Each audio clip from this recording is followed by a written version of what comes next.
Welcome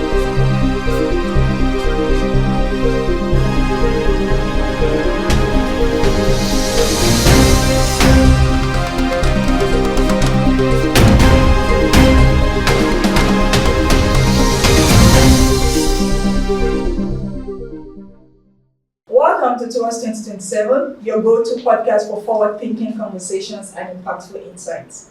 We are honored to have here with us today Ms. Anari Samjaja, a truly inspiring individual whose work is rooted deeply in purpose, transformation, and faith. It's a pleasure to have you with us. Welcome to the program. Thank you so much. As a social impact and leadership coach, you help young Nigerians lead with purpose. 100%. So with that, how can these young Nigerians navigate the challenges in leadership and politics? And what's your advice for those who are just starting out? So first things first, I feel the biggest challenge we have in Nigeria is self-leadership. And so that's why I'm big on purpose and self-awareness and faith, because you first have to lead yourself. You have to lead your mind. That's true. Know who you are, have your own values that you can now share and be inspirational about. So there's that first. There's the need for self-leadership, and one has to find what they align with, or to be leader is to solve the problem, is to give back, is to help a group of people, is to provide solutions where there are troublesome spaces, or where there are problematic spaces. So you can't just come up and say you want to be a leader if there's nothing that is core to you, nothing that resonates with you, or a problem that you think that you would solve, which I feel is a lot of issues we have in maybe African leadership. When we talk about people's portfolio, what is your mandate, what is this? Yeah, that's really the question they're asking you. What's your core value? What's your core purpose? And I believe that the young people looking to go into leadership should start to address that very critically Within themselves. so that when you're going into a space of leadership, everybody knows, this person is very passionate about healthcare, and so you know that you're voting for somebody that's going to help develop the healthcare system. You know that this person is very passionate about education. So one has to very early start identifying what their core value is or what their mandate. What's the importance of mentorship in developing future leaders in Nigeria? And how can these young Nigerians connect with mentors for support and guidance? So mentorship is critical in everything, in every aspect of growth and development, especially in leadership. We have a technology in Nigeria called godfatherism. As much as it sounds very politically manipulative, that is mentorship. That is what mentorship does for you. A mentor is someone that you follow their footsteps, you believe in their principle, and then they build a relationship with them, and then they also make room for you in the space that you wish to sit or participate in. So again, when one is looking for a mentor, first, like we said in the beginning, you have to identify yourself, what you're about, what your values are, and then you start looking for the people that resonate with you, that resonate with those values. And not all of a sudden, once you find a group of people, say, I just want you to mentor me. You start to build a relationship with these people, you study them, you understand, are these values really, really what they're about, or is this what they say they're about? And then when you find that this person really connects with you go politely to them, you ask them, what, I'm inspired by your work, you can tell them about the work because you've done the research, you've built a relationship. I would like to, have you as my mentor. Nigeria can say you can have me as my godfather. Let me dive into your career a bit. As a social impact and leadership coach, I believe you've had your ups and your downs. What are those key lessons you've learned during the course of your career? And how can the young Nigerians apply those lessons in their lives so they don't have to make the same mistakes you made or go through the same order you had to go through? 100%. So, as much as I'm a leadership coach and social impact coach, I'm also a lawyer. I'm also a public servant.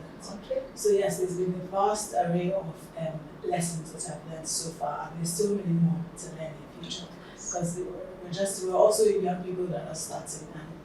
And one important lesson I've learned is that when we think about leadership, we're thinking about somebody far up top. We're thinking about somebody that's sitting in a particular role that has that responsibility. But leadership stems down to the last person.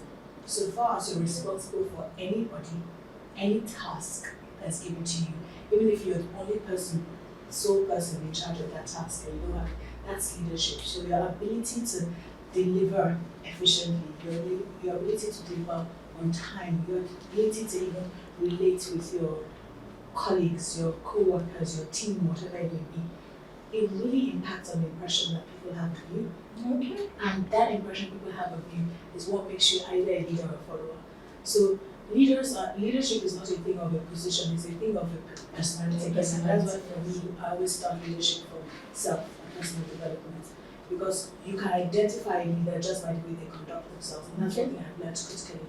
So when you haven't done that self-work, when you haven't done that work within yourself, you find out that we have this maybe my papa business mentality. It's not my father's work. So at that point you feel like you're hiding, like nobody's seeing what you're doing, so you can get away with doing things mediocre and nobody's paying attention, and you hope to one day go and sit on the table of importance or prominence. It's never going to work. It doesn't work like that. It will never work.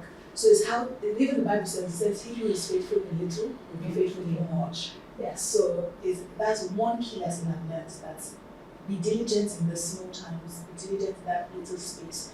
That is what leaders are actually looking for. Other leaders. Leaders are looking for a reflection of themselves in young people. So the keynote here is I would take home is diligence. Be diligent in whatever you do, whatever you find to do, be diligent in it. So we're in the era of social media, AI, technology in general, and it's here to stay, that's taking over. How can the young Nigerians leverage on this technology and social media to create a positive change and also participate in leadership and politics? Social media has actually given us an advantage so far. Okay. I think that, in fact, the reason why more young people now we see are participating more actively is because of the social media platforms that we have. What we use our social media for, as I say, is like, that's your marketing platform. Social media is no longer what it used to be initially, where it was just a place for entertainment. Now this is your marketplace. Whatever you put out there about yourself is what people will take on. So if you want to go into a space of leadership, you have to showcase that in your social media platform. I know when people do outreaches and give stuff, so give out, so people say, "Oh, why are you showing it?" Yes, there's some people that might do it because they want to impress people, but then sometimes that is also an inspiration, because there's so many times I've seen people giving alms and it has inspired me to want to do something myself. So if you're intentional about it, if you're structured about it, if you're refined about it, and you show ways in which you're solving problems in your community, you have a better chance at leadership. So it's not always about cooking rice, putting it in the expression. It's like, how in touch are you with that community? Why are you particular about that community? Again, when we start with the self-development and you have your core values, that's something you identify with. And then you can now display, because you want other people you're drawing attention or bringing light to that thing that you're core. Yeah. Okay, so sorry to cut you short. So if you identify those core values in you, it will be easy to leverage social media for positive change. 100%.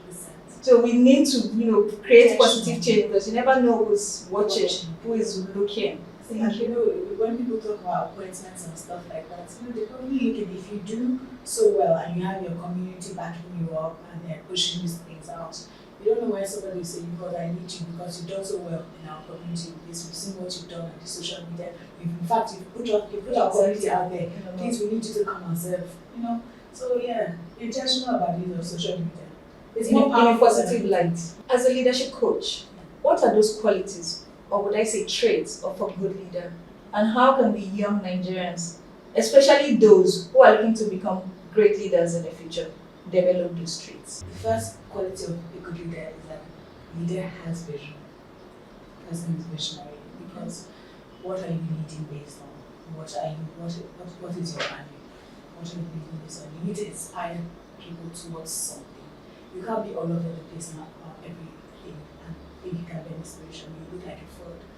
So I would expect that people have a vision, have a destination that you're trying to take the people that are following you to. And the second thing is communication. Be able to communicate and express that vision. So you must know it or you must eat it, live it, breathe it. It should be part of you so that you can communicate it passionately enough, for people to follow. And there is one characteristic that a lot of people underestimate or they don't even often associate with leadership, especially in our part of the world, and it's empathy. I have realized that for me, I have people that have worked with me in different areas of my life, and I've realized that even when I move past the stage, that these people I can still call them, and I can still rely on them, and I can trust them.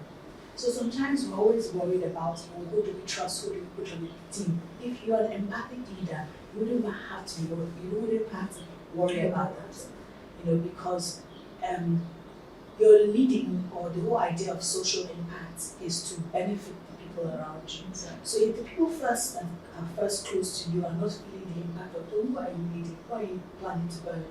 So you must be empathic towards the people that are around you.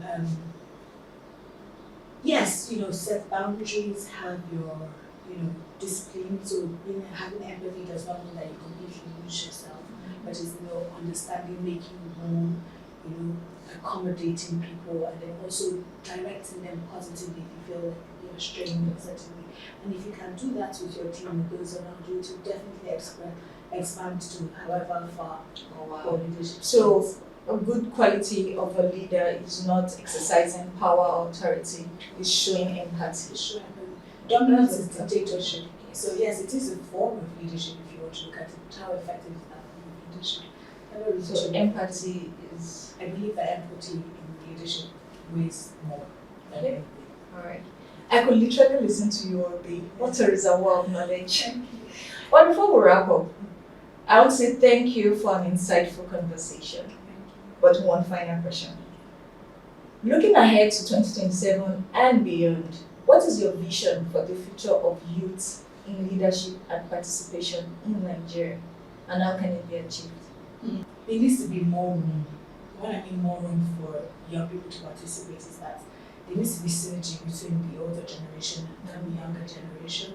That whole idea that people are too young to understand the system and so they can't be trusted with leadership, that's mindset should be eradicated first and foremost, because again the world is very quickly evolving, and who are the best people to actually evolve with the times, with the pace of the times? It's the young people. So I believe that the older generation should be more open to mentorship, for the younger people. Again, with this thing where we have with election, INEC fees, whatever, sometimes you think you encourage people to want to go into things that they shouldn't be going into. You encourage people to want to steal. Exactly. Because where would you find a young person that will be able to afford some ridiculous amount of money To get tickets. to get the tickets? It should not be more about what the person has to offer. It should not be more about what the person has to deliver. And even if, for whatever reason, we need to gather some funds or whatever, it should be reasonable. And then we should also have the older people throw your weight behind. See, to be, like I said, to be a godfather is a thing of privilege. You get to a certain point, pinnacle in leadership, and you have to now look towards the next generation and do a transfer of knowledge. And this is how legacies are built. Legacy is not built from holding on to power indefinitely and wanting to die on its Exactly. Legacy is, in fact, watching your protege come and excel, yes. and having that privilege of saying, you know what, I did that. I was part of this person, and that's the beauty that we fail to, assimilate in this part of the world. And I believe that we should start looking. In fact, from 2027, if we can, we should start looking towards that. I also believe that in inter-party politics, we should have more young representatives. Yeah. So because we need people inside the party to say, okay, we have candidates that are young within the party. And I realize in Nigeria too, we have election, before you know it, there's only 3 candidates that are your options. Exactly. And you would think, why are there no other options? Because we don't even have young people advocating for other young people to, in the parties. See, well, that's true, because now let's leave that area for now. We can talk about it, how these other ones can, build up the younger generations to come on board. My worry is the younger generations, are they ready? Do they want to be part of this? I believe that we have young people that want to be part of it, but obviously when we are scared of, the money can I afford, can I afford to fight with these older people? Can I afford to, do this, do that, or safety, something like that, oh gosh, it's too dangerous and all of that. And as I'm saying, without the synergy, you can't really, there's only so much you can do to inspire young people. I know that there are a lot of young people now that are tenacious and they still try anyways, but without that synergy, it's really hard because over the years, the gap has been ridiculous. I know that in the time of my parents, people were going into leadership at a very young age. Why was that? Why was that? There was an enabling environment. But once that enablement stopped, we saw the young people starting to regress. But the moment the older people to again decide to take that position of godfatherism, take that statesmanship position and start to pour into the next generation, then I think we can start seeing a more healthy pattern again. Okay. All right, and we'll see a better results in the nation. Yes. We need more young people. We'll see more young people in the positions, Yes. because they are the ones that will understand what the average Nigerian youth is going through. Because we make a huge number Yes. of the nation. The youth are outnumbered every other age. Yes, in the 100%. nation. And should I say one funny thing? So apparently, Africa, especially Nigeria, is projected to have serious, extremely high economic growth. Why? Because of the vast number of youths. And the youth is the working class, the youth is industry. Yes. That's the class that empowers the whole nation, to make us a world or global power. So again, if we understand this synergy, so the older people need to understand that nobody is taking from you. In fact, it is added to you. It's added to you to actually empower this class. Because when Africa is great, it's not just about you. You will enjoy it. Your children will enjoy it. Your grandchildren will enjoy it. Look at everybody wants to go to the US. That was legacy of, that's years of legacy that the US is. So why can't we do our own legacy? Why can't we have a legacy system here too? We hope that it's been, and we need people like you that are actually breeding new leaders, encouraging them, to grow, and we'll try and support you. Not just try, we will support you. Thank you so much. Thank you. What a beautiful note to end on. Thank you for being with us today. Thank you so much. We've come to the end of another episode of Towards 2027. What an incredible conversation we had with the amazing Anyari Samjaja. Our insight on mentorship, youth empowerment, and the future of Nigeria has given us so much to reflect on and take action towards. Until next time, keep leading, keep growing, and keep moving forward.